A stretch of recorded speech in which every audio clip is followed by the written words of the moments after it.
Assalamualaikum warahmatullahi. Bismillahirrahmanirrahim. Alhamdulillahirabbil alamin. Nahmaduhu wa nasta'inuhu wa nastaghfiruh. Wa na'udzu billahi min syururi anfusina wa min sayyiati a'malina. May yahdihillahu fala mudhillalah wa may yudlilhu fala hadiyalah. Asyhadu an la ilaha illallah wa asyhadu anna Muhammadan abduhu wa rasuluh. Allahumma salli ala Muhammad wa ala ali Muhammad kama sallaita ala Ibrahim wa ala ali Ibrahim wa barik ala Muhammad wa ala ali Muhammad kama barakta ala Ibrahim wa ala ali Ibrahim fil alamin innaka Hamidum Majid. Rabbi shrah li sadri wa yassir li amri wahlul 'uqdatam min lisani yafqahu qawli amma ba'd. Alhamdulillah, kita bersyukur kepada Allah SWT kepada kita berkumpul lagi. InsyaAllah hari ini menyambung kelas pengajian kita berkenaan dengan ringkasan tafsir Ibnu Katsir. Yang mana kali terakhir kita bincangkan dulu, kita sampai pada ayat 143 yang masih lagi berkaitan dengan tajuk bagaimana Allah Ta'ala ingatkan berkenaan dengan kita menjauhi sifat kemunafikan, yang mana orang munafik ni mereka mempunyai keadaan atau sikap ketika dalam pertembungan untuk Islam dengan orang kafir, mereka akan ada walak ataupun taat setia yang mereka tujukan kepada orang kafir. Mereka rasakan tajuk mereka duduk dengan kafir tadi akan muliakan mereka. So jadi kita macam kita terang dulu last kita bincang itu kan, Allah SWT nyatakan berkenaan dengan mereka ni ialah mudabdabin dalam keadaan keheranan di antara iman dan kufur. La ilaha ula, tidak bersama dengan orang beriman, wala ilaha ula, tidak juga bersama orang kafir. Ya. Dua-dua sekali mereka dalam keadaan sedemikian. Dia bukannya satu keadaan yang panggil pasti. Dia akan duduk dalam keadaan pertengahan kononnya lah. Ni bahaya kata atas pagar. Ni tak ada atas pagar sebenarnya. Dia sama ada iman ataupun kufur. Jadi bila mereka ada kefahaman sedemikian, kita kata benda ni yang Allah Ta'ala cuba nak tunjuk pada kita agar kita menjadi seperti mereka. Okay. Dan Allah Ta'ala nyatakan wa may yudlilillahu falan tajid lahu sabila, dan barang siapa yang Allah Ta'ala sesatkan dia, maka engkau dapati untuk sebarang jalan. Okey, itu maksud yang yang terakhir kita ambil. So ni insya-Allah kita akan cuba ambil ayat 144, dan kalau kita boleh sampai 149 lah untuk habiskan potongan berkenaan dengan orang-orang munafik ni punya sikap. Allah Ta'ala nyatakan, kita ambil 144, 149 insya-Allah. Tapi kita baca 144, 147 dulu. Baik. A'udzu billahi minasy syaithanir rajim. Ya ayyuhalladzina amanu la tattakhidul kafirina awliya'a min dunil mu'minin. Aturiduna an taj'alu lillahi 'alaikum sultanan mubina. Innal munafiqina fil darkil asfali minan nari walan tajid lahum nasira illa alladhina tabu wa aslahu wa i'tasamu billahi wa akhlasu dinahum lillahi fa ulaika ma'al mu'minin wa sawfa yu'tillahu al mu'minina ajran 'azima. Ma yaf'alullahu bi'adzabikum in syakartum wa amantum wa kana Allahu syakiran alima. Baik. Ya ayyuha, wahai, wahai atau ini kan kata seru dalam untuk seruan. Alladzina amanu, orang-orang yang telah beriman. Orang-orang yang telah beriman. La tattakhidul kafirina awliya. Jangan kalian mengambil orang-orang kafir sebagai pelindung-pelindung. Mana orang yang diberikan taat setia, orang yang diberikan sayang, orang yang diberikan akan penguasaan. Min dunil mu'minin, selain daripada orang beriman. Bukan orang beriman kamu ambil orang-orang kafir. Ini Allah Ta'ala beri amaran. Dan Allah Ta'ala nyatakan, aturiduna, adakah kalian ingin, adakah kalian mahu, an taj'alu lillahi, untuk kalian jadikan bagi Allah, alaikum, ke atas kalian, sultanan mubina, autoriti yang nyata untuk mengadab kamu. Kamu nak bagi hujah Allah Ta'ala untuk mengadab kamu ke? Nanti kita baca tafsir, dia jelaskan. Jadi perbuatan kita melakukan perkara yang Allah larang ni menjadikan untuk Allah ke atas kita ada hujah untuk menyiksa kita. Itu maksud dia. Kemudian Allah katakan innal munafiqina, sebenarnya orang munafik fid darkil asfali minan nar, pada lapisan paling bawah, pada tingkat paling bawah minan nar, daripada neraka. Walan tajid lahum nasira, dan tidak akan kamu dapati untuk mereka sebarang pembantu. Tak ada siapa boleh membantu mereka. Okey, itu keadaan mereka orang munafik tadi. Illal ladzina tabu wa aslahu wa atasamu billah, melainkan orang-orang yang bertaubat, membaiki akan amal dan berpegang dengan Allah Subhanahu wa taala. Wa akhlasu dinahum lillah, dan mereka ikhlaskan agama mereka untuk Allah. Faulaika, mereka-mereka itulah ma'al mu'minin, akan bersama-sama dengan orang-orang beriman. Bukan lagi bersama orang munafik. Wa sawfa yu'tillahul mu'minina ajran 'azima, dan akan Allah berikan. Saufa huruf bagi akan, dia boleh sin atau saufa. Cuma saufa ni dia akan datang tapi jauh. Akan yu'tillah, memberikan Allah Taala al-mu'minina, orang-orang beriman, ajran 'azima, ganjaran yang besar. Nah, nak nyatakan lagi, ma yaf'alullahu bi'adzabikum, tidak berbuat Allah Taala dengan mengazab kamu. Allah Taala akan melakukan azab terhadap kamu. In syakartum wa amantum, jika kalian bersyukur dan kalian beriman. Wa kana Allahu syakiran alima, dan adalah Allah Taala itu amat-amat membalas kebaikan-kebaikan dan amat-amat mengetahui siapa yang patut mendapat akan balasan berkenaan. Baik.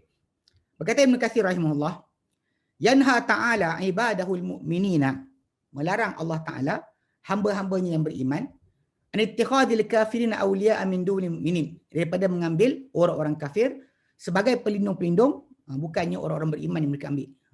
Selain orang beriman, mereka ambil orang kafir sebagai pelindung mereka. Yakni, yang dimaksudkan dengan mengambil orang kafir sebagai pelindung itu adalah yakni musahabatuhum, bersahabat dengan mereka. Musahadah kata berkawan dengan mereka. Munahasahatuhum, dan juga tulus ikhlas ataupun saling tulus persahabatan dengan mereka. Wa israrul mawaddati ilaihim, dan juga menyembunyikan rasa sayang kepada mereka. Mana bersahabat, okey, berteman, dan juga saling tulus, dan juga menyembunyikan kasih sayang kepada orang kafir tadi. Wa ifsya'i ahwal mu'minina al-batinata, ahwal mu'minina batinata ilaihim, dan juga menyebarkan keadaan orang-orang beriman yang dalaman kepada orang kafir. Kepada orang-orang kafir. Ni masalah lah, kita kata apa, benda ni kalau kita lihat, kan, ada orang dia kata kita nak kena tulus, kita be honest, dia kata kita dedahkan sama sekali. Orang beriman ni tak kira dia beriman ke tidak, sejahat kita bagi.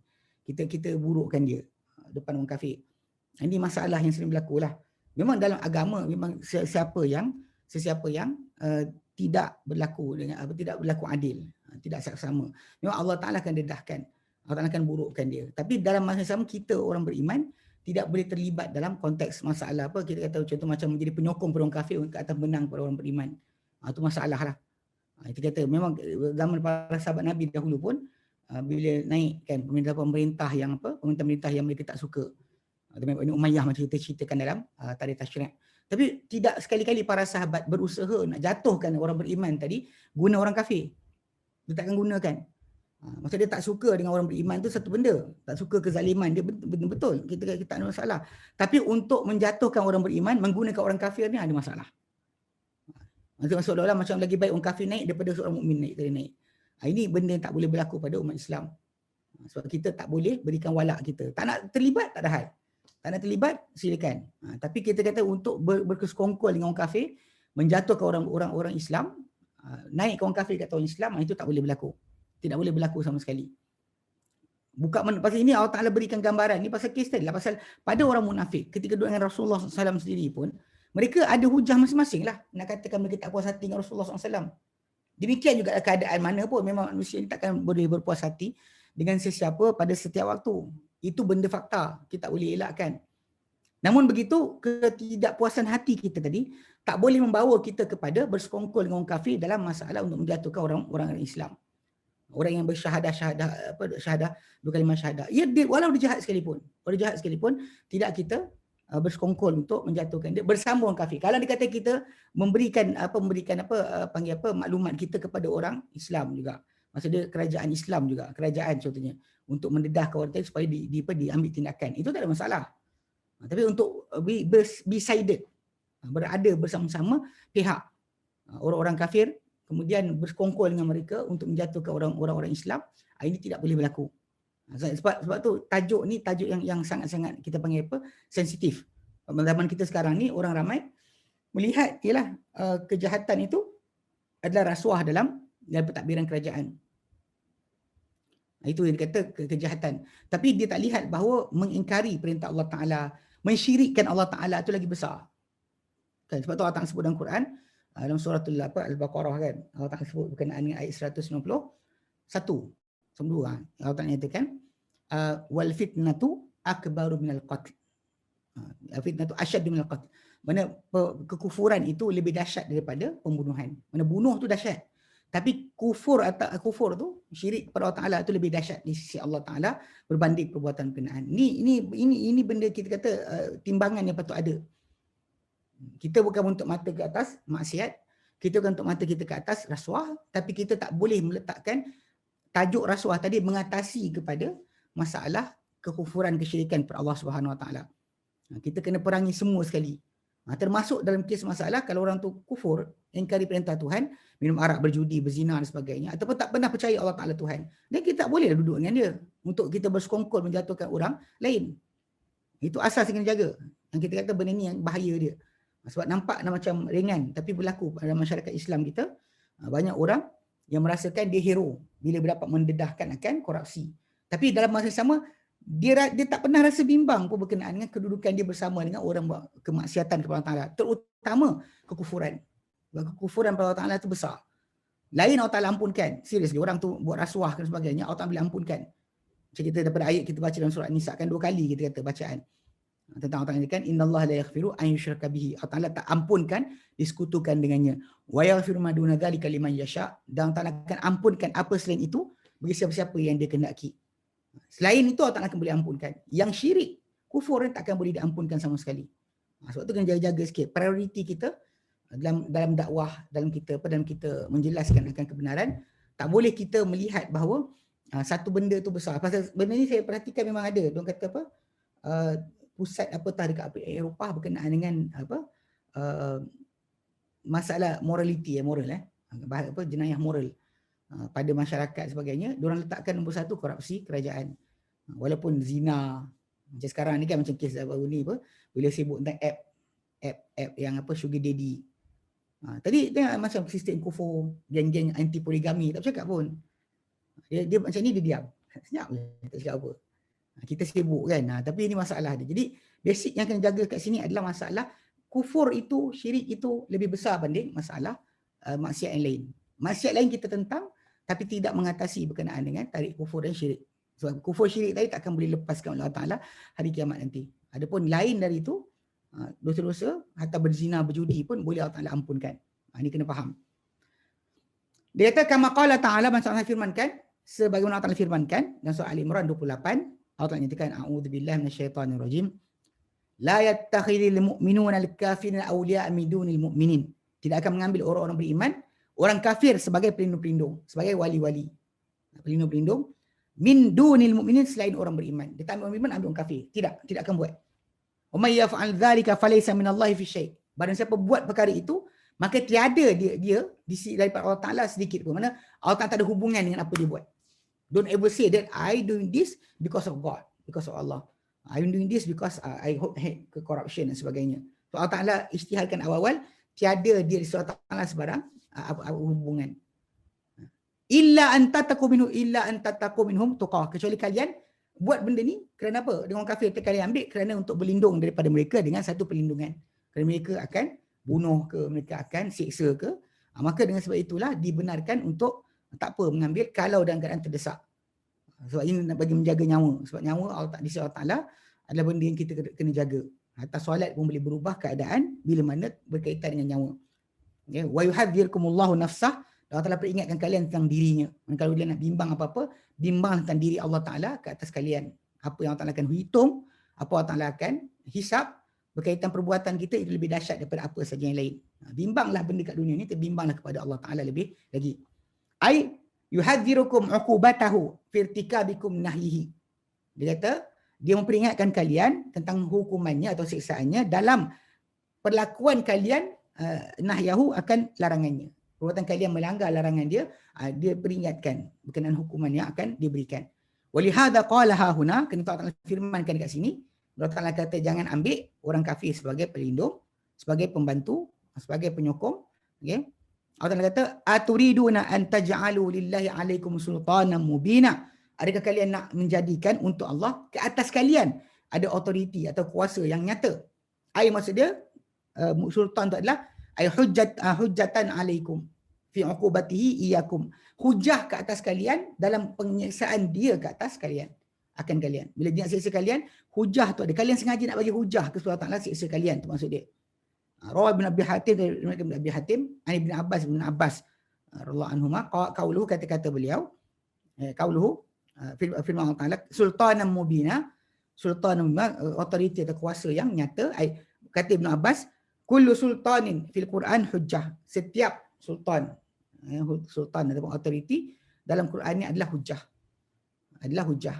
Dan ini sebab kenapa kalau kita lihat dalam penggunaan bahasa Arab dalam konteks Al-Quran dan hadis, kalimah contoh macam mukjizat. Mukjizat tak dipakai. Dalam Quran tak ada, dalam hadis tak ada.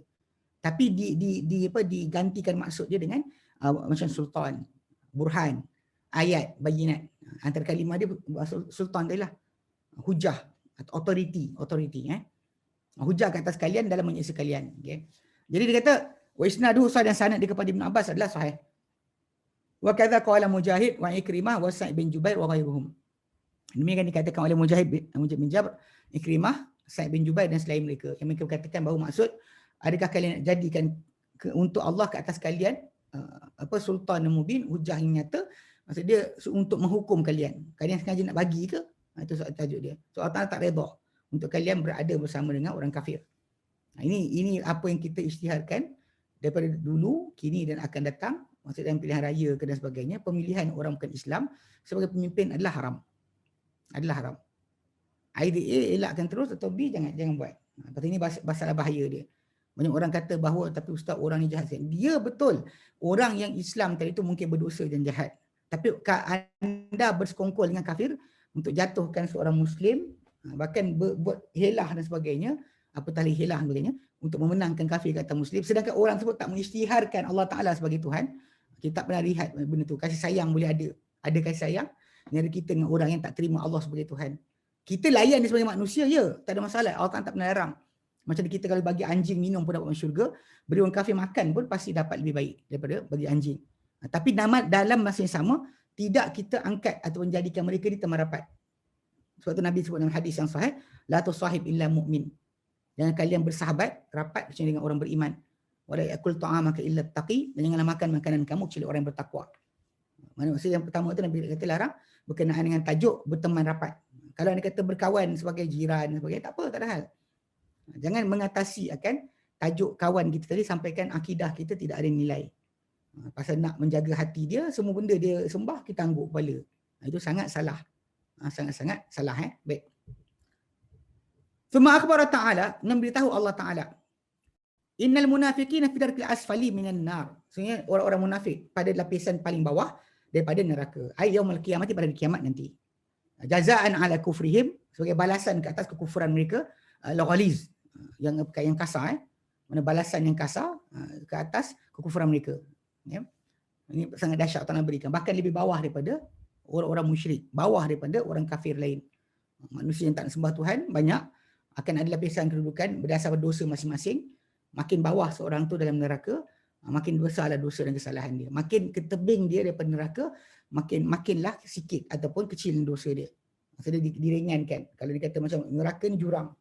So kalian kata orang tu tepi kat jurang, kat tepi ni, maka dia teruk masuk neraka dah, tapi ringan banding orang siapa bawah dia. Yang bawah ni lebih ringan banding siapa bawah dia. Dan bayangkan bila Allah nyatakan orang munafik ni lapisan paling bawah neraka.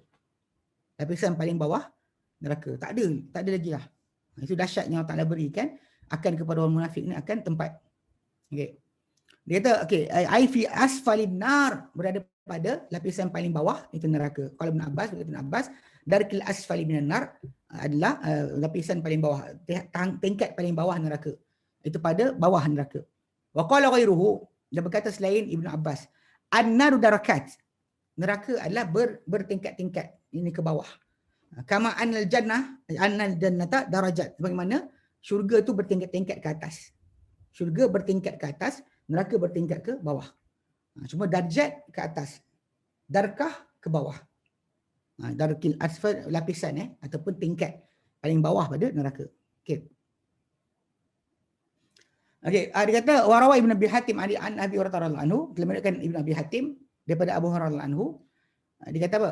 Dia baca Quran, innal munafiqina fi darkil asfali minan nar. Sehingga orang munafik itu pada lapisan paling bawah daripada neraka. Okey. Dia kata apa? Qala, berkata Abu Hurairah, ad-darkul asfal, lapisan paling bawah atau tingkat paling bawah neraka tu adalah buyutun, rumah-rumah. Dia adalah rumah-rumah di neraka tu. Laha abwabun, dia ada pintu-pintu. Rumah tu ada pintu-pintu. Tutbaqu 'alaiha, yang tutupkan ke atas rumah tersebut. Okey.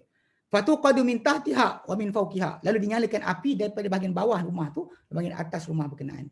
Dan duduk di bawah neraka paling bawah, kita bawa api itu melingkungi akan keseluruhan badan manusia berkenaan. Sedangkan orang yang berada di tebing, pembakaran berlaku pada tahap kaki dia atau lutut dia atau peha dia sebagainya. Tapi yang mana duduk bawah, maka itu tempat paling dahsyat daripada neraka. Okey.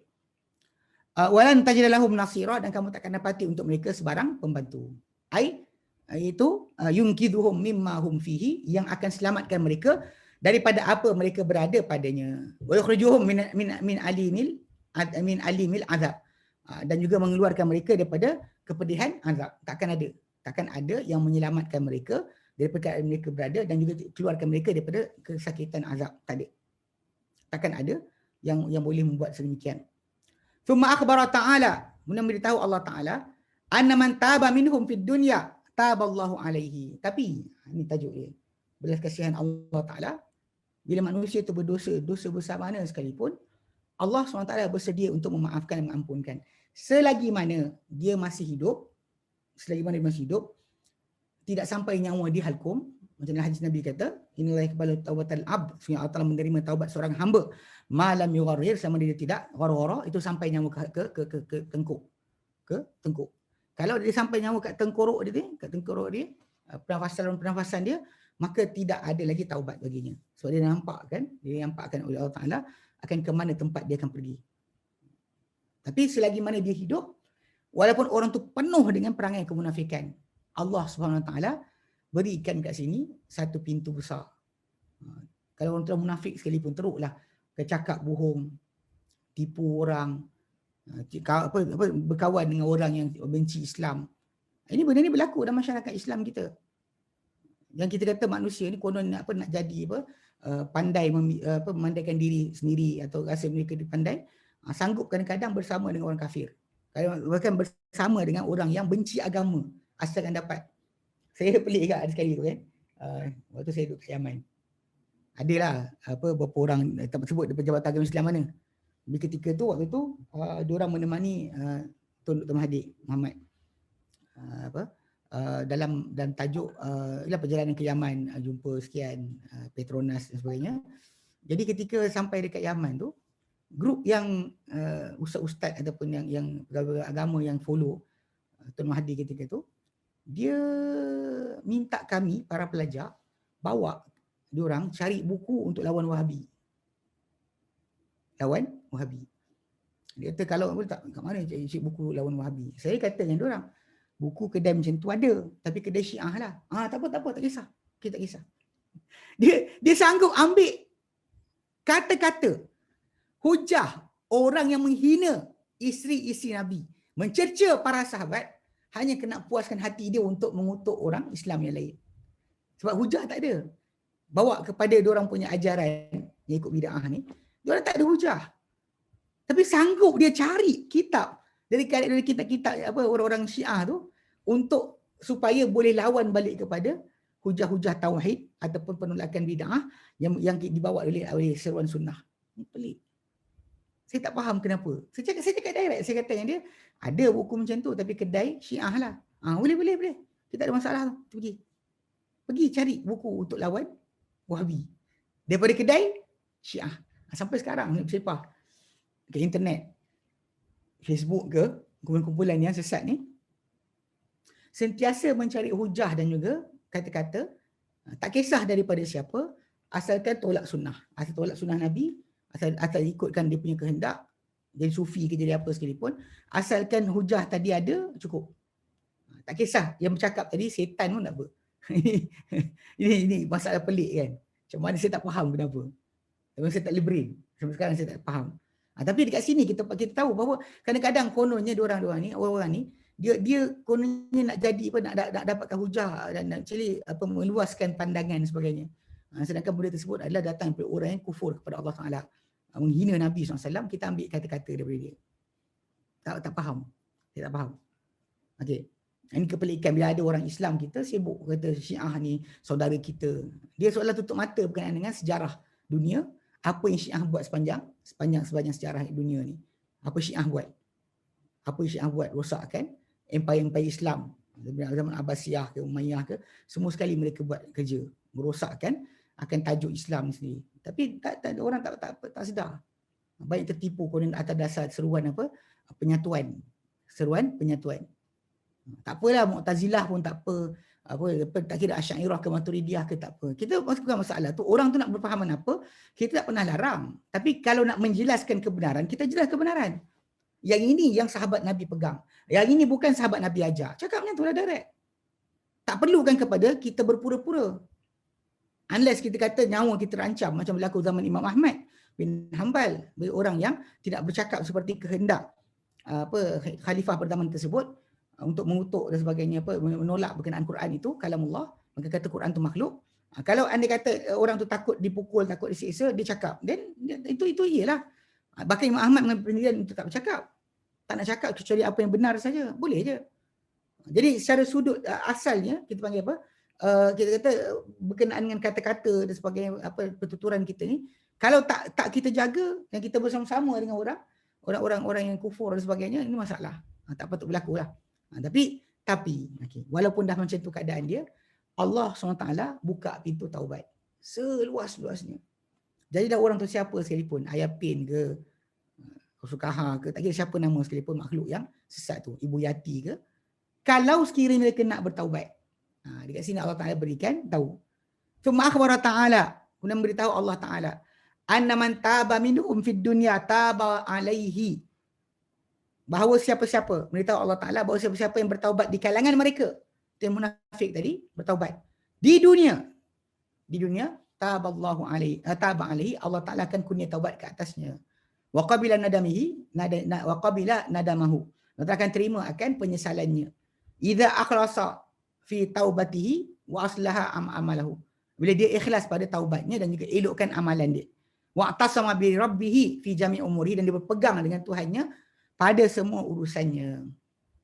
Faqala, maka Allah berfirman, illal ladzina tabu, jadi orang yang bertaubat, wa aslahu, membaiki akan amal. Amal kena baiki, bukan duduk diam je kan.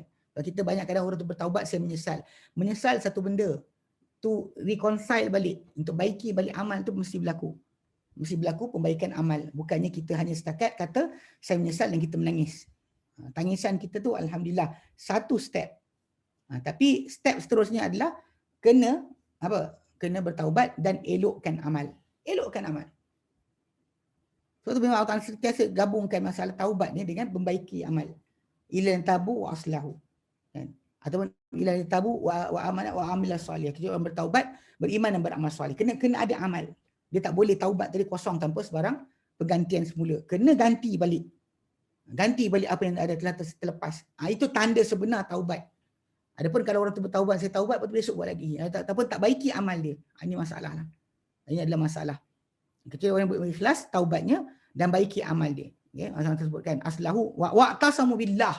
Dan mereka berpegang dengan Allah Ta'ala. Mereka berpegang sungguh kuat-kuat dengan Allah Ta'ala pada semua urusan hidup. Semua urusan hal ehwal dia sentiasa Allah Ta'ala dia akan tanya dulu. Dia buat benda ini Allah Ta'ala suka ke tidak. Dia orang suruh sekian-sekian, Allah Ta'ala suka ke tidak. Kena ada soalan itu dalam kehidupan dia. Dia kena sentiasa Allah Ta'ala izin ke tidak. Okay? Wa akhlasu dinahum lillah. Dan mereka tuluskan ikhlaskan akan agama mereka kepada Allah Ta'ala. Anything dia buat memang ikhlaskan Allah Ta'ala. Memang kerana Allah Ta'ala sahaja. Bahkan kalau dia takut pun takut syurga kerana Allah Ta'ala, tak takut dapat syurga kerana Allah Ta'ala beri amaran. Ataupun dia takutkan masuk neraka kerana Allah Ta'ala berikan akan peringatan. Dia bukannya panggil apa, ikhlas tadi tak ada kaitan dengan janji-janji Allah Ta'ala. Kita kena ingat bila Allah Ta'ala berikan janji, janji tersebutlah menjadi asas kita bergerak. Kenapa buat? Sebab Allah Ta'ala takkan ungkiri janji dia. Kalau aku buat macam ni, pasti Allah Ta'ala akan bantu aku. Kena ada keyakinan sedemikian dalam diri. So dia kata, maksud ayat tersebut adalah badalur riya bil ikhlas. Mereka menukar ganti riya dengan ikhlas. Sebab orang-orang yang munafik ni tadi diceritakan pada ayat-ayat sebelum ni bahawa mereka bangun solat dalam keadaan malas. Kemudian yura'unan nas, mereka tunjuk pada orang ramai. So dia kena ganti daripada apa? Menunjuk dengan keikhlasan. Okey. Dia cara betul dia adalah macam kita kata, bukan maksud dia tak buat. Ikhlas tadi adanya kata kita buat je sampai tidak ada rasa sanksi kita berkenaan dengan amalan tu kerana Allah Ta'ala. Macam kadang-kadang kita nak latih diri kita, train diri kita, antara cara paling mudah macam kita pernah sebutkan berkali-kali adalah memperbanyakkan amalan sunat di rumah.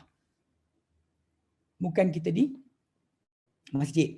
Contoh macam solat qabliyah ba'diyah, pada apa, solat rawatib, sunat rawatib yang mengiringi solat fardu. Sepatutnya kalau kita nak ikhlaskan diri, cuba belajar untuk buat benda tu tanpa ada orang. Sebab kalau kita buat di masjid kita buat, kadang-kadang akan masuk dalam diri kita tu perasaan tersebut. Kita kena sentiasa buatkan benda berkenaan, jadikan rutin harian kita, sampaikan kita buat kerana Allah Ta'ala, bukan kerana orang. Tapi cara paling mudah sekarang macam inilah, zaman PKP ni. Kita duduk kat rumah kan, kalau boleh solat zuhur sebelum selepas baru solat zuhur. Solat sebelum dan selepas tu buat, laksanakan. Dan solat zuhur tu diiringi dengan solat berkenaan. Subuh pun itu juga. Solat 2 rakaat sebelum subuh, kemudian baru solat subuh. Jangan kita terus solat subuh je. Nanti kita akan mula nak tidur balik dengan cepat. Cuba belajar untuk isikan dahulu dengan amalan sunat. So jadi memang kita boleh buat, dia kata. Menukar ganti riak dengan ikhlas. Maka fayanfa'uhumul amalus salihu wa in qalla. Maka akan bermanfaatlah untuk mereka amalan soleh mereka buat sekalipun ia sedikit. Even though is actually little. Dia pasal memang kita tahu dalam hadis yang sahih yang menyatakan inna habal amal illallah adwamuha wa in qalla. Sehingga amalan paling disukai Allah Ta'ala adalah paling berterusan sekalipun sedikit. Even though is little, tapi berterusan itu yang dituntut. Pastikan amalan itu adalah berterusan. Okay? Berterusan. Okay. Warawa Ibn Abi Hatim an Mu'adz bin Jabalin. Telah meriwayatkan Ibn Hatim daripada Mu'adz bin Jabal. An Mu'adz bin Jabalin. Anna Rasulullah sallallahu alaihi wasallam. Bahawa Rasulullah SAW qala, baginda bersabda, akhlis dinaka, tuluskanlah agama engkau. Yakfikal qalilu minal amali, akan memadai untuk engkau yang sedikit daripada amal. Benda sedikit pun dah cukup. Sebab ikhlas agama tu benar, penting. Kalau yang kata tak ada ikhlas agama, buat banyak pun tak guna. Tapi bila ikhlas agama seorang tu kepada Allah Ta'ala, nescaya dia punya perbuatan walau sedikit pun akan bermanfaat. Jadilah seperti taubat seorang yang bunuh 100 orang. Jadilah seperti perbuatan seorang wanita beri minum pada anjing. So jadi benda tu nampak kecil. Sangat kecil. Tak ada signifikan, tak mengubahkan cuaca dunia. Tapi dalam begitu, tujuan perbuatan tersebut adalah kerana Allah Ta'ala, maka Allah Ta'ala terima dan elokkan akan amal berkenaan. Ya? Benda sedikit pun akan mencukupi bagi seseorang. Bukan masalah banyak. Banyak orang kadang sibuk nak amalan sikit tapi banyak dosa, banyak pahala. Dosa lah kan. Kadang-kadang orang suka macam tu. Amalan kecil tapi banyak pahala. Itu yang diorang sibuk cari. Ini yang kadang-kadang kita lupa sebenarnya masalah. Tak penting amal tu banyak ke sikit, tapi yang penting adalah masalah keikhlasan kita dalam beragama kepada Allah Subhanahu wa taala. Maka golongan yang munafik macam ni, yang sempat bertaubat. Faulaika ma'al mu'minin, maka mereka itulah bersama-sama orang yang beriman. Ai fi zumratihim yaumil qiyamah, dalam rombongan orang-orang beriman pada kiamat nanti. Tidak tergolong dalam munafik, bahkan tergolong dalam orang beriman. So orang yang bertaubat seperti orang tiada dosa padanya. Hatta min dzambi kama la dzambalah. Orang bertaubat dari satu dosa seperti orang tiada dosa. Kalau sempat bertaubat di dunia lah. Masalah akhirat, gitu itu problem. Kalau mati di atas kemunafikan, mati atas kekufuran, kesyirikan, takkan boleh patah balik. Tapi mati dalam keadaan dosa, ya boleh. Kalau dia berdosa dan mati, saja lain. Adapun orang yang dapat kebaikan ni adalah orang yang melaksanakan bersama-sama beriman sekalipun amalan sikit. Sekejap. Soalan YouTube, Ustaz jangan ambil orang kafir sebagai pemimpin, jadi macam mana masih orang? Jap. Satu. Okey. Ustaz jangan ambil orang kafir sebagai pemimpin. Jadi macam mana kita masih ambil orang kafir jadi pemimpin? Apakah rakyat kita tak perasan? Dah tak belajar? Kalau kita dah belajar, kita tahu tak boleh. Okey. Apakah rakyat kita tak perasan kita orang apa tak ada perasaan benda tu. Orang macam orang munafik dia kata macam kita nak kenali semuanya semua itu. Sebagai pemimpin pasal kita perlu tanamkan persaudaraan. Tak tahu, tak faham. Tapi yang jelasnya adalah belajar, kita tahulah. Dan orang munafik tu ada tanda dia nak beri pada kita. Idza haddatsa kadzaba. Sekarang ni kita, okey, katakanlah pemimpin kita tu korup. Bukan bererti anda boleh jadi jahat pula. Kadang-kadang orang kita dia ada macam calculation. Kalau pemimpin jahat, kita pun guna cara jahat. Dia memang dalam hadis Nabi kata apa? Adil amanah tamanak. Tunaikan amanah siapa amanah pada kamu. Wala takhun man khanak. Yang kamu khianati siapa khianat kamu. Tak ada dalam istilah tersebut. Tapi dalam konteks kita, negara kita, pilihan raya kan, dibuat demokrasi, memang masalah apa? Buruk-memburukkan, kan, tohmah-mentohmah, telanjang-mentelanjangkan, cari keburukan orang, korek keluar dan sebagainya, berkawan dengan orang kafir untuk menjatuhkan orang-orang yang Muslim. Semua tu jalan. Everything happen. Ini tak boleh. Kalau di tempat saya, memang tiada orang Muslim sebagai wakil rakyat untuk pilih-pilih, bagaimana? Tak payah pergi masuk pilihan raya lah. Tu salah masuk. Dan kita pernah sebutkan dahulu, masalah pilihan raya ni, sebenarnya siapa naik pun, asalkan masih lagi kita ada dana politik, kan kita kata tak ada beza pun. Whoever become your ahli parlimen or adun, selagi mana dana politik tu diizinkan untuk berlegar. Maksud dia, ketika nak pilihan raya, setiap ahli parlimen, setiap ahli politik tadi boleh dapat dana daripada toke-toke. Dana dari toke-toke untuk taja dia punya kempen pilihan raya. Nescaya anda sebenarnya dah silap. Setiap ahli parlimen, setiap adun yang ada tu adalah wakil kepada toke. Bukan wakil anda. Bukan wakil awak. Wakil toke dia panggil. Ini salah faham sebenarnya. Orang kita banyak salah faham dengan tajuk ni. Pasal benda ni kan kita dah terangkan berkali-kali. Di Amerika Syarikat sampai sekarang. Dewan Senat mereka tu, yang sebenarnya mentadbir negara diorang, mereka dapat lobby daripada Israel. Sebab tu tak pernah, walaupun Israel jahat mana sekalipun, rakyat Amerika Syarikat tak setuju, tak suka. Tapi kerajaan ni tak boleh buat apa. Sebab semua senator-senator tu dibayar oleh orang-orang Yahudi, toke-toke Yahudi. Every part. Mana kumpulan menang ke kalah, Republican atau Demokrat, dua-dua dibayar. Siapa naik tak penting. Kita kan memang dah lama buat benda macam ni di Malaysia. Wakil rakyat tu kan wakil kita. Dia wakil toke. Awak aja kelakabut beria beratur nak undi dia. Tapi sebenarnya dia akan jalankan siapa bagi duit kat dia ketika dia pilihan raya. 3 juta, 5 juta untuk dia kempen. Awak tak bagi. Awak tak bagi. Jadi dia takkan dengar cakap awak. Awak katalah tak elok lah ni apa benda sekian lah, ni sampah lah, ini apa benda lah pencemaran. Dia jalan juga. Sebab toke bayar. Ini benda-benda bahaya yang banyak orang Islam kita ni tertipu. Dia fikirkan bahawa bila benda tu demokrasi, dia buang undi, pemimpin yang diundi oleh dia itu adalah bekerja untuk dia. Sangat-sangat silap. Sangat-sangat silap. Kalau nak baiki, saya cadangkan adalah hentikan dana politik. Jangan bagi ahli politik di kempen dengan cara tersebut. Dengan menggunakan duit dana tadi. Sebab dana tu lah menyebabkan dia terikat dengan setiap toke yang tolong dia ketika dia nak pilihan raya tadi. So awak nak expect dia sokong awak apa? Pelik kan? Pakai kopiah ke pakai lebay sama je, tahu tak? Asalkan dia ambil dana politik tersebut, dia akan terikut sama. So, the continuation tu adalah pada tajuk itu. Kalau orang tu kata tak rasuah, ketika dia masuk politik tadi, dia masuk berkempen, dia pakai duit siapa? Satu parlimen, at least dia akan habis 3 juta tau. Ini orang yang pernah bertanding pilihan raya kan, cerita. Satu parlimen tu, dia habis at least 3 juta. Itu tahun bila? Tahun bila? Sekarang ni makin dahsyat. So, siapa yang bagi duit tadi? Itu duit yang kita kata dalam beg ratus-ratus juta tu kan. Itulah duitnya. Itulah duitnya. Itulah duit yang diberi oleh toke-toke, ahli perniagaan, korporat dan sebagainya. Yang mana, bila diorang bagi, inilah nanti akan pusing balik tender, akan berlaku masalah pemilihan kontraktor dan sebagainya. Semua sekali berdasar pada ini. So, jangan tertipulah. So, bagi saya tak ada. Siapa naik pun tak guna. Sama je. Bagi saya, sama je. Sama je. Sebab benda ni kalau kita kata dari sifat kepimpinan yang sesat, yang rosak. Pada zaman para sahabat, para tabi'in, para sahabat dahulu pernah berlaku. Zaman Bani Umayyah ketika Yazid bin Muawiyah naik kan dengan keganasan yang dia ada dan sebagainya. Ataupun zaman Bani Abbasiyah naiknya pemimpin yang pelik. Contoh macam menyokong pahaman Mu'tazilah.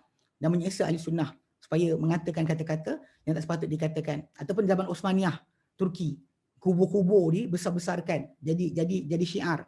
Kesyirikan dibuat di kubur, doa kat kubur dan sebagainya menjadi amalan. So kalau kita fikir balik kan, naik pemimpin pelik-pelik, Allah Ta'ala akan tukar ganti. Terus pening kepala. So, untuk kita dalam konon proses tadi, bersama orang kafir untuk pemilihan tu, salah lah. Tak sepatutnya berlaku. Tidak sepatutnya berlaku. Sebab tu kita ada jati diri. Mukmin ni ada jati diri. Jati diri dia adalah kepada masalah walad dan barak yang Allah Taala bukakan. Kalau manusia tu Muslim, sebagainya kita sokong. Kalau dia korup dan sebagainya, kita tolak. Kita kata tak nak pada dia. Cakap terus terang kan. Kami takkan undi. Maksudnya kalau suara 1/4 kan, bila letakkan calon yang korup. Sepatutnya diorang suarakanlah kepada ahli parlimen, kepada parti politik tersebut tentang masalah tak setuju orang ni. Kalau dia naik, kami takkan sokong dia. Itu tajuk asal. Tapi untuk kita, macam itulah balik pada asal, dana politik yang berjalan, cara sistem pemilihan kepimpinan di negara kita, yang kita ambil demokrasi daripada barat serupa, dalam kaedah tadi, wakil rakyat tadi, dia berdakwah ataupun berkempen, belanja kempen dia tadi, dibayar oleh syarikat-syarikat, toke-toke, macam di US, toke senapang senjata, Smith & Wesson dan sebagainya, syarikat gula, semua sekali bagi. Jadi tak boleh. Dewan Senat tak boleh tukar sebarang peraturan. Sebab apa? Sebab semua wakil rakyat telah dibeli. So benda masalah sama macam kita. Undang-undang peraturan kita ambil punya ambil wakil rakyat kan. Untuk jaga kita. Tapi lepas tu nanti tengok peraturan negeri ke masalah perumahan ke sama je. Tak ada beza pun. Naik siapa pun sebab diorang dibayar oleh toke tadi. Mana dia nak tukar sistem. Sentiasa kaya kan toke, sebab toke ni bila kaya dia akan bayar balik pada parti tadi. Faham? Dia jangan buta politik panggil. Kena tahu, kena sikit bijak. Pasal kita ni akan ditanya berkenaan dengan masalah tindakan kita. So dalam pilihan kita kan ni kalau orang kafir jadi pemimpin, kita tak terima, tak boleh terima. Ya. Hatta benda ni memang terjadi daripada sultan-sultan setiap negeri pun tak setuju untuk menteri besar sebagainya naik daripada orang kafir. Itu semua itu hak sebenar. Jadi benda ni kena jaga-jaga sikitlah. Kadang orang kita ni masalah. Kan sibuk tajuk korupsi tadi. Orang tu kafir pun tak apa asalkan dia tak korup. Jangan ambil kisah ketika mana Nabi hantar para sahabat ke Habsyah. Ketika tu terdesak, diorang nak mati tu tak?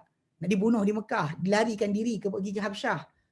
Ketika terdesak, ketika tengah darurat, babi pun halal. Babi pun halal Arak pun jadi halal. Ketika mana terdesak. Adapun ketika tak terdesak, tidak itu cara dia. Cara kita adalah ikut pada perintah Allah Ta'ala. Bila time Allah Ta'ala longgarkan ketika waktu dilonggarkan. Bukan sepanjang waktu macam tu. Hukum asal macam babi adalah haram. Macam tengok hukum asal pada masalah pemimpin bukan Islam. Adalah haram. Tak dibenarkan. Kecuali dia tyrant. Dia nak bunuh kita. Dan bolehlah kita cakap. Kita sokong dia sebab kita takut kita dibunuh. Adapun kalau tak ada berkait dengan tajuk tersebut, tak patut kita sokong dia pun. Faham tak? Sebab dia tak layak. Sebab akan timbul last minute nanti kita menyesal. Keluar dari mereka statement-statement menghina agama, mempersoalkan hukum hakam Islam, mempersoalkan azan, mempersoalkan masalah bacaan Quran, mempersoalkan khutbah. Khutbah Jumaat pun dipersoalkan. Ini dah melampau lah. Dekat sini kita kata masalah guideline lakum dinukum waliyadin kan. Kami tak kacau agama kamu, jangan kacau agama kami. Itu tajuk dia. Orang Islam kita banyak masalah tak faham-faham lagi. So siapa-siapa yang sebut tentang masalah pilihan raya kan, saya ulang balik. Anda sebenarnya telah tertipu dengan demokrasi sejak dulu di sini dan selama-lamanya. Anda telah tertipu. Tak ada pun. Bukan wakil rakyat, bukan wakil rakyat. Wakil rakyat, wakil toke. Okay? Faham? Ini tanamkan betul-betul. Jangan jadi lagi macam ni. Baik. So orang munafik, tadi kalau dia munafik sekalipun, kalau dia sempat bertaubat sebelum daripada kematian, maka Allah Ta'ala akan apa? Akan gantikan kebaikan. Kan? Allah Ta'ala takkan siksa dia, Allah Ta'ala akan ganti kebaikan, Allah Ta'ala akan terima taubat dia. Allah akan terima taubat dia. Pasal Allah Ta'ala janjikan kan, dia kata faulaika ma'al mu'minin, maka mereka itu bersama orang beriman. Di ikhlas agama Allah Ta'ala, kalau amal sikit sekalipun, sempat satu sujud sekalipun, cukup madai untuk dia. Dia bukan berkaitan masalah abundant amal tadi. Kalau dia sempat bertaubat, maka Allah Ta'ala akan berikan kepada dia kebaikan. Dan mereka akan bersama orang-orang beriman di dalam rombongan pada hari kiamat nanti. Wasawfa yu'tillahu mu'minina ajran azima, dan akan Allah Ta'ala berikan orang beriman ganjaran yang besar. Ganjaran yang besar. Tak payah pergilah, sibuk je. Awak pergi rosakkan undi buat apa? Tak payah rosakkan pun. Buat apa? Walaupun sebenarnya bila sebut tentang pilihan raya ni kan, kenapa diorang sebut jalankan tanggungjawab anda? Ni kita belajar juga. Banyak orang tak faham bab ni. Kita sebenarnya ada kuasa, kita rakyat ni ada kuasa untuk jadikan pilihan raya tak valid. Kalau kita tidak keluar mengundi lebih daripada 60% kot. 60% ke, atau yang keluar mengundi hanya 30% saja ke bawah, kurang. 60% tak setuju, tak nak keluar mengundi. Nescaya pilihan raya batal. Pilihan raya itu keputusan batal. So rakyat tak ada siapa dalam wakil tadi yang layak diletakkan oleh parti-parti politik tadi, maka pilihan raya akan terbatal. Dari 30 ke ataupun bawah daripada itu jumlah dia. Sebab tu diorang sebut jalankan tanggungjawab anda. Sebab kalau anda kata anda tak keluar mengundi, maka segala keputusan pilihan raya itu batal. Akan terbatal. Tak sah. Sebab rakyat yang keluar kat kawasan berkenaan kurang daripada 30%, maka tak guna. Pilihan raya itu maksudnya dia tak memberi kesan apa-apa. Dia mesti mewakili suara majoriti rakyat atau kebanyakan rakyat. Kalau kurang 30% bukan. Lepas tu dia kata kena keluar. Dia kata jangan tanggungjawab anda. Sebab alasan dia supaya kalau kita tak keluar mengundi, nanti pilihan raya tak valid. Sebenarnya yang kita boleh gunakan kuasa tersebut. Kita boleh kata pada kerajaan, saya takkan keluar mengundi selagi mana macam ni keadaan dia. Sebagaimana dana politik dipakai, saya tak nak keluar mengundi. Boleh je. So benda tak perlu kan pun. Kadang kata nak suruh berdebat, berhujah setiap ahli politik tadi, boleh gunakan televisyen. Channel banyak sekarang kan. Bercakaplah siapa nak bercakap kat situ. Buat live boleh, rakaman boleh, tak kisahlah. Untuk turun ke pandak, ke kampung-kampung, bagi kali pelikat, bagi beras, tu bongoklah. Itu masalah salah tadi. Itu sebenarnya tak patut berlaku. Baik. Thumma qala mukhbiran an ghinahu amma siwah. Kemudian Allah Ta'ala berfirman, memberitahu mengenai ketidakperluan dia terhadap apa-apa selain dirinya. Maksudnya apa-apa selain Allah Ta'ala, Allah tak perlukan pun. Tak ada nilai. Allah Ta'ala tak perlukan, tak bergantung dengan apa-apa selain dia. Wa annahu innama yu'adzibul ibada bi dzunubihim, dan bahawa dia Allah Ta'ala hanya mengazab sekalian hamba dengan sebab dosa-dosa kesalahan mereka. Kalau mereka buat dosa, barulah mereka layak dapat dosa, dapat siksaan. Bukan Allah Ta'ala siksa tanpa sebab. Bukan Allah Ta'ala terpaksa siksa dia, tapi kerana kelayakan mereka untuk disiksa. Faqala, maka Allah Ta'ala firman, ma yaf'alullahu bi'adzabikum in syakartum wa amantum. Tidaklah Allah Ta'ala membuat pengazaban terhadap kamu jika kalian bersyukur dan kalian beriman. Ai aslahtumul amala wa amantum billahi wa rasulihi. Kalian elokkan amal dan kalian apa? Elokkan amal seperti itu yang kita kata bersyukur. Kita syukur kepada Allah bukan hanya ucapan lidah, bahkan perbuatan dengan anggota. Dan berterima kasih kepada Allah Ta'ala di atas kurniaan dia, kita gunakan nikmat dia beri untuk benda yang diredha saja. Itu tanda terima kasih. Itu tanda syukur. Sebab tu dia kata kat sini, ai aslahtumul amala, kalian elokkan akan amal. Wa amantum billahi wa rasulihi, yang kalian beriman dengan Allah dan Rasulnya. Kalau itu kan, Allah takkan azab kalian. Takkan azab. Sebab apa? Wa kana Allahu syakiran alima. Dan adalah Allah Ta'ala itu amat-amat gratitude, maksudnya memberikan balasan kebaikan kepada yang baik. Alima, amat mengetahui. Ai man syakara syakara lahu. Barang siapa bersyukur kepada Allah Ta'ala berterima kasih kepada dia balik. Balas balik kebaikan kepada dia. Wa man amana qalbuhu bihi, barang siapa yang beriman kalbu dia dengan Allah Ta'ala, alimahu, tak tahu dia siapa. Wa jazahu ala zalika awfaral jaza, dan dia akan balas orang tersebut di atas perkara itu, iman dia amal dia yang baik dan juga iman dia yang betul. Allah Ta'ala akan balas dia dengan awfaral jaza, sebanyak-banyak, selimpah-limpah akan balasan. Tak ada balasan yang lebih baik daripada Allah Ta'ala berikan. Okay. Kemudian ni kalau kita habiskan ni. Allah Ta'ala berfirman menjelaskan, ni penamat kepada tajuk ni. Sebab ini adalah di antara penutup berkenaan dengan tajuk orang munafik yang disebutkan. Kita kata ayat 49, 149 penakhiran dia. Potongan kita ni macam kita sebutkan, dia adalah berkaitan dengan memperwalikan orang kafir adalah nifaq, iman dan takwa terbebas daripada kemunafikan dan kekufuran. Ia mula daripada 136 sampai 149 kita bincangkan. So ini dua ayat ni adalah penamat bagi tajuk ni. Okey. Dalam penamat ni yang Allah Ta'ala jadikan untuk kita, dia kata A'udzu billahi minasyaitonir rajim. La yuhibbullahu al-jahra bis-su'i minal qawli illa man zulim. Wa kana Allahu sami'an alima. In tubdu khairan aw tukhfuhu aw ta'fu an su'in fa innallaha kana 'afuwan qadira. La yuhibbullah, tidak menyukai Allah Taala. Al-jahr bisu, perbuatan nyata, perbuatan terang-terangan. Bisu, dengan keburukan, minal qaul, berkata-kata. Mana membalas orang kata-kata yang buruk, Allah Ta'ala tak suka. Illa man zulim, kecuali siapa-siapa yang dianiaya. Siapa dianiaya, Allah Ta'ala izinkan untuk keluarkan kata-kata. Jadi kita bincang bawah tu. Apa maksud dia? Wa kana Allahu sami'an alima, dan adalah Allah Ta'ala amat mendengar, amat mengetahui. Siapa yang dizalimi, dia tahu. Siapa yang apa yang dikatakan oleh mereka pun Allah tahu. So, kita kan tak suka orang munafik. So sekarang ni tajuk dia adalah patut tak kita balas mereka dengan buruk. Ni tajuk yang masalah dia. Balas buruk, maki cerca mereka ke. Okey. Allah nyatakan in tubdu khairan, kalau kamu menyatakan akan kebaikan, au tukhfu, atau kamu sembunyikan kebaikan, au ta'fu an su'in, atau kamu maafkan akan keburukan. Keburukan dia buat kamu maafkan.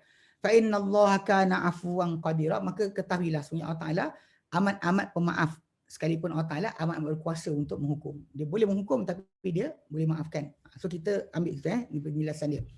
Okay, Ibn Katsir berkata, qala Ibn Abbasin radhiyallahu anhu fil ayati yaqulu, dia berkata Ibn Katsir daripada Ibn Abbas tentang ayat ni, beliau berkata, la yuhibbullahu an yad'uwa ahadun ala ahadin. Tak suka Allah Ta'ala untuk mendoakan seorang ke atas orang yang lain. Kita ada tak puas hati dengan orang, Allah tak suka kita doa kat atas orang tu. Illa an yakuna mazluma, kecuali orang tersebut dianiaya. Kalau kita dianiaya, maka kita boleh doa. Dia benda ni lah. Walaupun ayat lepas 149 nanti suruh kita maafkan, lagi baik. Maaf lagi baik. Tapi doa itu hak kita. Kita boleh doakan orang yang maknanya kita. Dibenarkan. Fa innahu qad arkhasa lahu an yad'u ala man zalamah. Maka sebenarnya Allah Ta'ala telah memberikan kelonggaran orang yang dizalimi ini, Allah Ta'ala beri kelonggaran untuknya agar bagi dia mendoakan kata siapa menganiaya dia, siapa menzalimi dia, Allah Ta'ala izinkan dia doa. Wa dzalika fi qawlihi, yang itu adalah dalam firman Allah Ta'ala, illa man zulim, kecuali siapa yang dizalimi. Allah Ta'ala tak suka kata-kata buruk, doa tak elok, Allah Ta'ala tak suka. Tapi kecuali orang tu dianiaya, dibenarkan dia untuk mendoakan orang yang mencuri barang tersebut daripada dia. Wa in sabara, namun begitu kalau dia bersabar, fahuwa khairullah, maka ia lebih baik untuk dia. Lepas tu ayat yang lepas tu datang dengan pengertian tersebut. Pengertian berkenaan dengan suruh memaafkan. Okay. Dia rawah Abu Daud, dari Imam Abu Daud telah riwayatkan, an Aisyah daripada Aisyah radhiyallahu anha. An Aisyah radhiyallahu anha, qalat berkata Aisyah, suriqalaha syai'un. Dicuri milik Aisyah satu perkara, satu benda. Kalau kita buka dalam Sunan Tirmidzi, ada disebutkan dia kata kain besar dia. Milhafah, kain kelubung dia. Satu riwayat lain datang kata dicuri itu adalah kalung dia. Ala kulli hal satu benda kena curi. Okay, so dia qalaha syai', dicuri milik Aisyah satu benda. Faja'alat tad'u alaihi. Lalu Aisyah mula mendoakan ke atas orang yang mencuri itu. Okay, Nabi pula dengar, Nabi kata apa? Faqala an-nabiy sallallahu alaihi wasallam, maka bersabda Nabi SAW, la tusabbihi anhu, janganlah kau ringankan terhadapnya. Maksudnya jangan kau ringankan permintaan terhadapnya. Maksudnya doa betul-betul. Doa sehabis-habis doa. Nabi izinkan Aisyah untuk mendoakan kepada orang yang membuat mencuri barang tersebut. Dan Nabi kata, jangan kau ringankan doa engkau ke atas dia. Maksudnya jangan ringankan. Maksudnya doa betul-betul. Doa betul-betul. Jadi tapi lah ini kita kata balik pada asal kita ada option. Kadang-kala layak kita doakanlah. Tapi kalau dia kata tak layak kita ada kata tapi jangan melampaulah. Dia mata cabut ke sebagainya, tak perlulah kita doakan. Dan bahkan dia kata qala Hasan Basri, berkata Hasan Basri, la yad'u alaihi, janganlah orang tu berdoa ke atas orang tersebut. Wal yakul, dia dikatakan apa? Allahumma inni alaihi, Allah bantulah aku ke atas dirinya. Wastakhrij haqqi minhu, dan keluarkanlah hakku daripadanya. Ya Allah, bantulah aku ke atas orang berkenaan dan keluarkanlah hak aku daripadanya. Ni kalau orang tu dia ambil hak dia, maka minta Allah Ta'ala kembalikan balik. Boleh kita doa macam tu, kata Hasan Basri lah. Tapi kita tak tahu, kita tak tahu lafaz apa yang Aisyah cakap. Yang Nabi sampai kata apa? Yang kau ringankan kat atas dia. Doa tu jangan ringankan. Minta kena betul. Cukupkan habuan orang tersebut dapat habuan kerana mencuri barang dia. Jadi ialah kita tahu nilai dia. Tapi balik pada asal, lepas kata boleh doa, tapi kita disuruh untuk apa? Untuk kita memaafkan. Okey.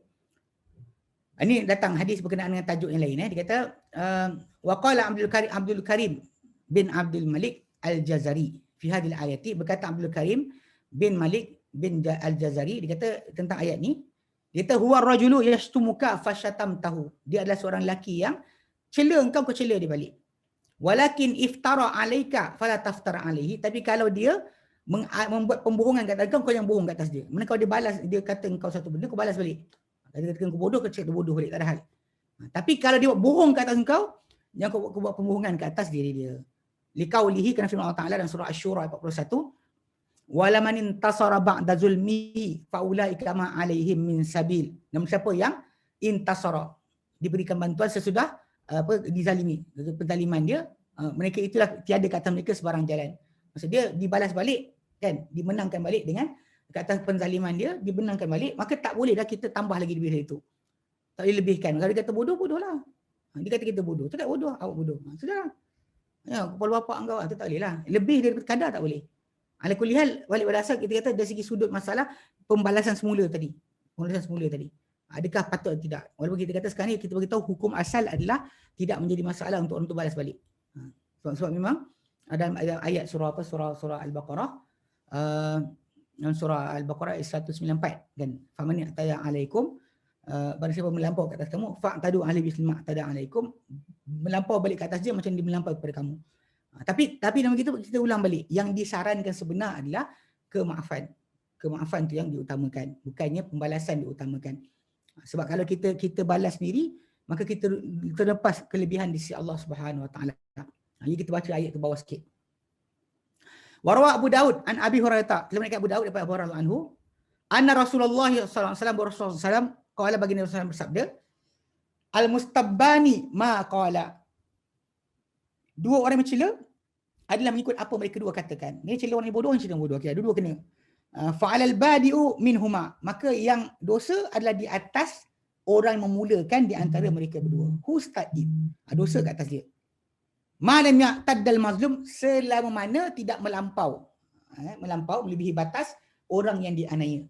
So dianiaya pula melampau lagi, maka tak timbul tajuk dah yang berdosa tu yang mulakan. Tadi mulakan betul dia salah, tapi membalas balik lebih dahsyat tak boleh. Tak boleh lebih daripada kadar dia. Okey. Wa qarawal jama'atu siwa an-Nasa'i wa Tirmidzi, dilahirkan jemaah. Tapi hadis ni berkaitan tajuk masalah menzahirkan akan kesalahan orang yang menganiaya kita. Itu maksud dia. Sebab tapi diceritakan dalam bentuk masalah bila orang tu masuk kampung orang, tak diberikan peluang untuk menjadi tetamu. Ya. Baik, kat sini kita baca hadis ni. An Uqbah bin Amir, daripada Uqbah bin Amir, qala, beliau berkata, qulna ya Rasulullah, wahai Rasulullah, innaka tab'athuna, engkau utuskan kami, fananzilu biqaumin fala yakruna, lalu kami singgah pada satu kaum, lalu mereka tidak menerima atau meraikan kami, meraikan kami. Mereka tak terima kami sebagai tetamu lah. Yakruna, atau maksud dia tidak qara yakru adalah maksud dia menerima seorang sebagai tetamu. So dia tak terima kami sebagai tetamu. Dia kata, fama tara fi dzalika, maka apa kau lihat pada perkara itu? Apa pendapat kau? Kami nak buat apa? Faqala, maka Nabi SAW bersabda, idza nazaltum biqaumin, apabila kalian turun singgah pada satu kaum. Sebut nazala tu singgah, pasal kita naik atas unta, turun di kenderaan. Itu nazala, turun singgah maksud dia.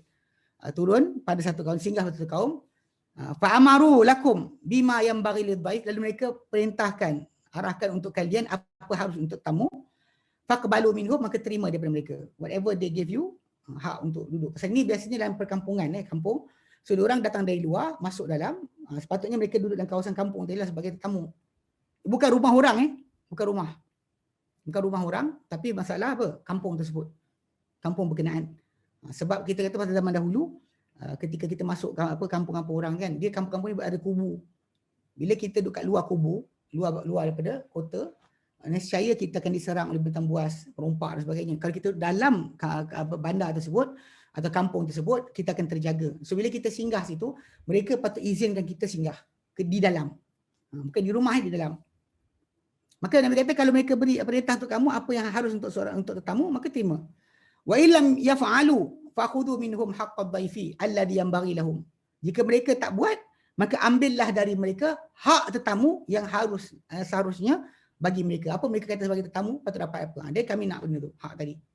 Patut tuntutlah. Dan dalam tuntutan ni tadi kadang-kadang kita akan terpaksa menzahirkan akan keburukan orang tersebut. Kena zahirkanlah dia orang kedekut dan sebagainya, tak nak layan tamu. Ini buruk. Memang zaman berkenaan kalau kita kata apa, satu kampung tu dikenal sebagai tak memuliakan tetamu adalah buruk. Okey, orang akan tak nak singgah. Bahkan benda ni akan membawa kepada ekonomi rosak. So orang tak nak singgah untuk berniaga dengan orang kampung tersebut. Ini ujungnya jauh, dia kena fikir jauh. Sebab tu diorang siapa kalau dia kata apa, nama mereka tak elok, diorang pun tak nak. Tapi kalau mereka tak berikan, maka kita berhak untuk isytiharkan. Okey. Warawa Imam Ahmadu, jadi Imam Ahmad an Miqdam bin Abi Karimah. Miqdam bin Abi Karimah. An Nabi daripada Nabi SAW. Daripada Nabi SAW, annahu qala, baginda SAW bersabda, baginda SAW bersabda, ayyuma muslimin dhafa qauman. Ayyuma muslim dhafa qauman. Mana-mana muslim yang menjadi tamu satu kaum. Fa asbaha dhaifu mahruma. Mana muslim yang menerima tamu satu kaum, menjadi tetamu satu kaum. Fa asbaha dhaifu mahruma. Lalu tiba-tiba yang tamu tu, maksudnya mana muslim yang terima orang sebagai tetamu, satu kaum sebagai tetamu, lalu menjadi tetamu tersebut, pada esoknya tak dapat memperolehi apa-apa. Fa inna haqqan 'ala kulli muslimin nasruhu. Maka jadi hak ke atas setiap muslim membantu orang yang dianiaya tadi. Hatta ya'khudhu bikira lailatihi, sampai dia ambil dengan layanan sambutan untuk malam dia. Min zar'ihi wa malihi, daripada tanaman orang yang tak hormati tamu tadi ataupun harta dia. Berapa bayaran sepatutnya dapat, berapa nilai dia patut tidur malam ni. Dia diambil daripada orang muslim lain, kena bantu lelaki tersebut. Orang yang jadi tamu yang tak dapat hak. So jadi ini yang kita kata dari sudut lah. Dia tafarrad bi Ahmadu min hadzal wajh. Tapi sebenarnya kalau ikut bawah, Syekh Ahmad Syakir dia kata bukannya ni. Sanad dia sahih. Cuma dia kata sebutan tentang Ibn Katsir kata bersendirian keluarkan hadis ni, Ahmad dia sebenarnya tak betul.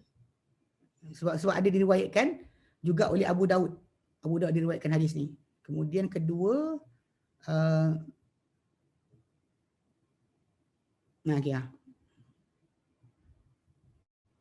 Miqdam bin Abi Karimah. Okay. Jadi dia kata maksudnya bersendirian mengeluarkan Ahmad, tapi sebenarnya Abu Daud mengeluarkan.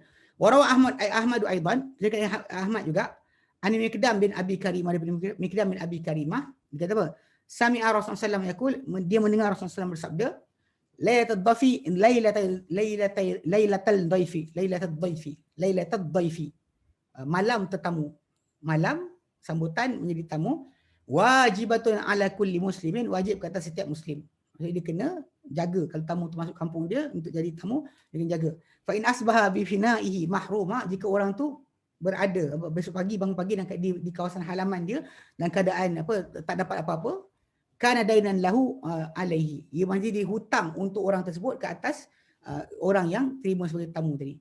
Fa in syaa qadahu wa in syaa tarakahu, jika orang tu nak tamu yang tak dapat apa tu, jika nak dia boleh tuntut dia orang berkenaan, jika dia nak dia boleh tinggalkan, biarkan orang tu. Warahu Abu Daud, dikatakan juga oleh Abu Daud. Riwayat kedua ni atas tadi pun Abu Daud keluarkan juga. Okey, dia kata wa min hadzal ahadith wa min hadhihi al-ahadith, daripada hadis-hadis ini, wa amsalihha, dan seumpamanya, dhahaba Ahmad wa ghairuhu, telah berpendapat Ahmad bin Hanbal dan selain beliau, ila wujubid dhiyafati, kepada kewajipan untuk menyambut tetamu. Bukakan tempat untuk tamu datang singgah, itu adalah wajib, kata. Wa min hadzal qabil, daripada sudut ini juga, gitu. Al-hadithul ladzi rawahu al-Hafidh Abu Bakar Al-Bazzar an Abi Hurairah, dalam bentuk macam ni jugalah, mana menzahirkan keburukan orang yang buat baik, buruk pada kita.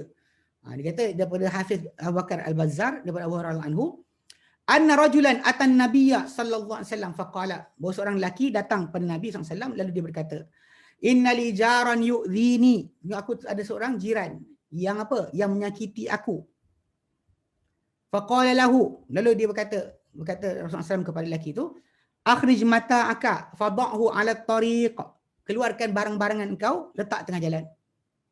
Kakak semua engkau letak tengah jalan. Fa akhadha ar-rajulu mata'ahu wa fatarahu 'ala at-tariq. Lalu si lelaki tadi ambillah barang-barang rumah dia, campakkan dekat tengah jalan. Fa ja'ala kullu man marra bihi qala malak. Lalu jadilah setiap orang melintas dengan dia berkata, qala jari yu'dhini. Kata, apa hal kau ni? Dia pun jawab, dia kata, jiran aku menyakiti aku. Fa yaqulu Allahumma al'anhu. Lalu berkatalah orang yang lintas tu, Allah, ya Allah laknati orang tersebut. Allahumma khzihi, Allah hinakanlah dia. Qala, Nabi berkata ya, dia kata, faqala ar-rajul, maka berkata lelaki berkenaan, jiran tu pun datang berkata, irji' ila manzilik, pergi balik ke rumah kau balik. Qala la udhika abada, aku takkan sakiti kau selama-lamanya lepas ni. Orang Abu Daud juga hadis ni oleh Abu Daud. Tapi hadis ini bukan dalil untuk tunjuk perasaan. Ini jangan salah faham. Jadi dengar ada orang kata hadis ni menjadi dalil bahawa boleh untuk kita tunjuk perasaan di jalan raya. Kena menzahirkan tak puas hati kepada kerajaan. Ini terbalik.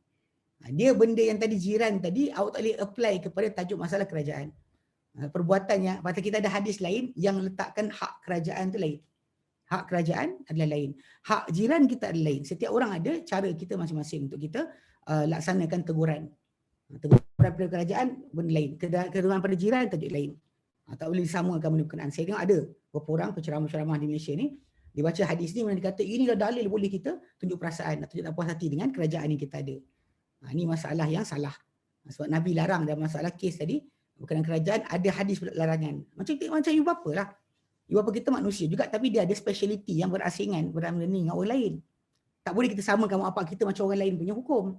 Macam tak disamakan hukum pemerintah macam hukum jiran kita. Ini kena perhatikan betul-betul. Sebab orang kena salah faham bab ni, dia merasakan bahawa tak apa untuk dia buat. Sebab apa? Sebab hadis ni kata boleh. Hadis ni lelaki tu mengadu tentang jiran. Sedangkan bila para sahabat tanya berkenaan pemimpin, pemerintah, lewatkan solat dan sebagainya, Nabi kata tunggu, sabar. Nabi tak suruh diorang memberontak. Nabi tak ajar mereka untuk tunjuk perasaan. Ini bukan dalil ya, ini bukan dalil tunjuk perasaan. Okey. Kemudian Allah nyatakan, ini ayat yang terakhir 149 yang berkenaan dengan tajuk suruh maafkan. Allah nyatakan, in tubdu khairan aw tukhfuhu. Jika kalian nyatakan akan kebaikan atau kalian sembunyikan ia, aw ta'fu an su'in, atau kalian memaafkan terhadap kesalahan atau keburukan.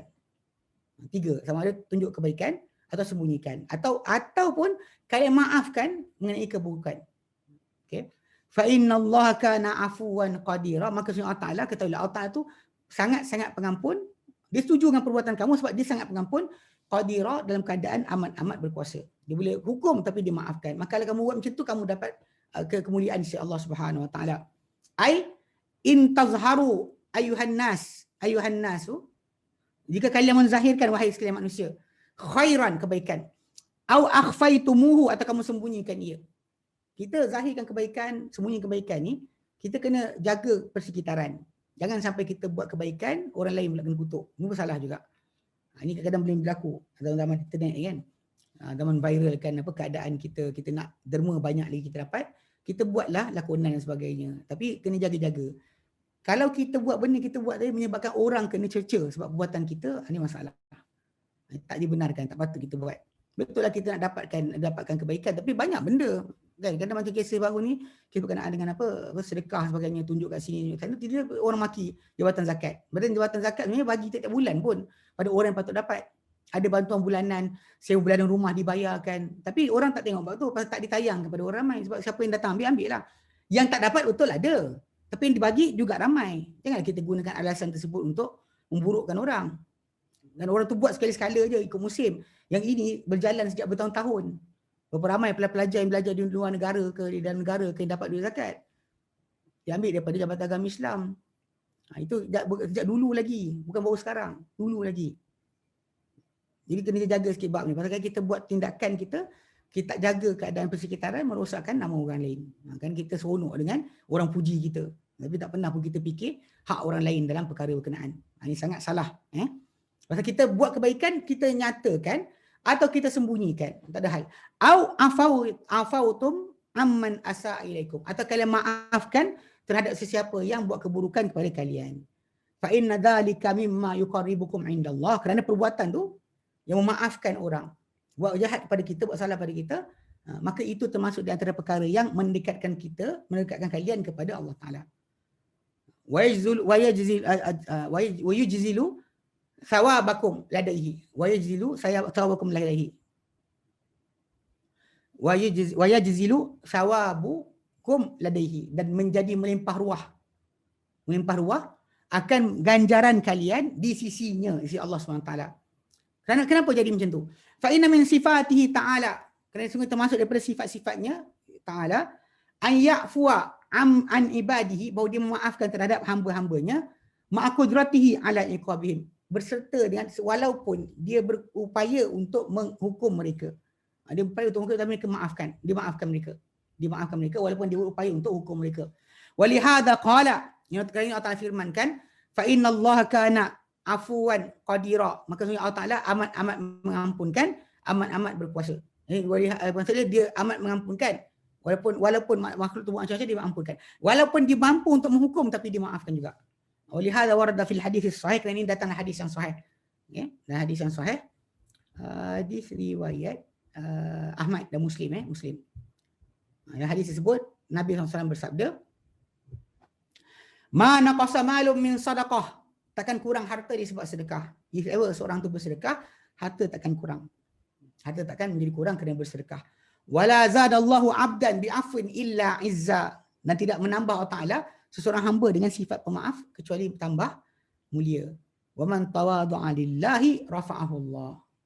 Rafa'ah. Barang siapa yang tawadhu' kerana Allah Ta'ala, Allah Ta'ala akan mengangkatnya. Allah Ta'ala mengangkat dia, rendah diri kerana Allah Ta'ala, Allah Ta'ala akan angkat dia. Itu di antara ini, di antara perkara-perkara yang berkaitan dengan ayat tersebut. Wallahil hamd. InsyaAllah nanti kita akan sambung pada potongan berikutnya, yang tajuk nanti insyaAllah start 150 sampai 162, 12 ayat yang menjelaskan berkenaan penyimpangan ahli kitab dari segi i'tiqad, dari kepribadian, bagi menjelaskan tanda-tanda i'tiqad yang benar dan iman yang sahih. Mana Allah terangkan yang salah supaya kita tahu yang betul itu apa, apakah i'tiqad yang betul. Dia akan mula ayat 150 sampai 162. Okey. Wallahu a'lam. Ada soalan? Tak ada Ustaz, yang tadi je. Okay, tadi kita berhenti sini, insyaAllah kita sambung kemudian. Wallahu a'lam. Wa sallallahu ala sayyidina Muhammad. Alhamdulillahirabbil alamin. Assalamualaikum warahmatullahi wabarakatuh.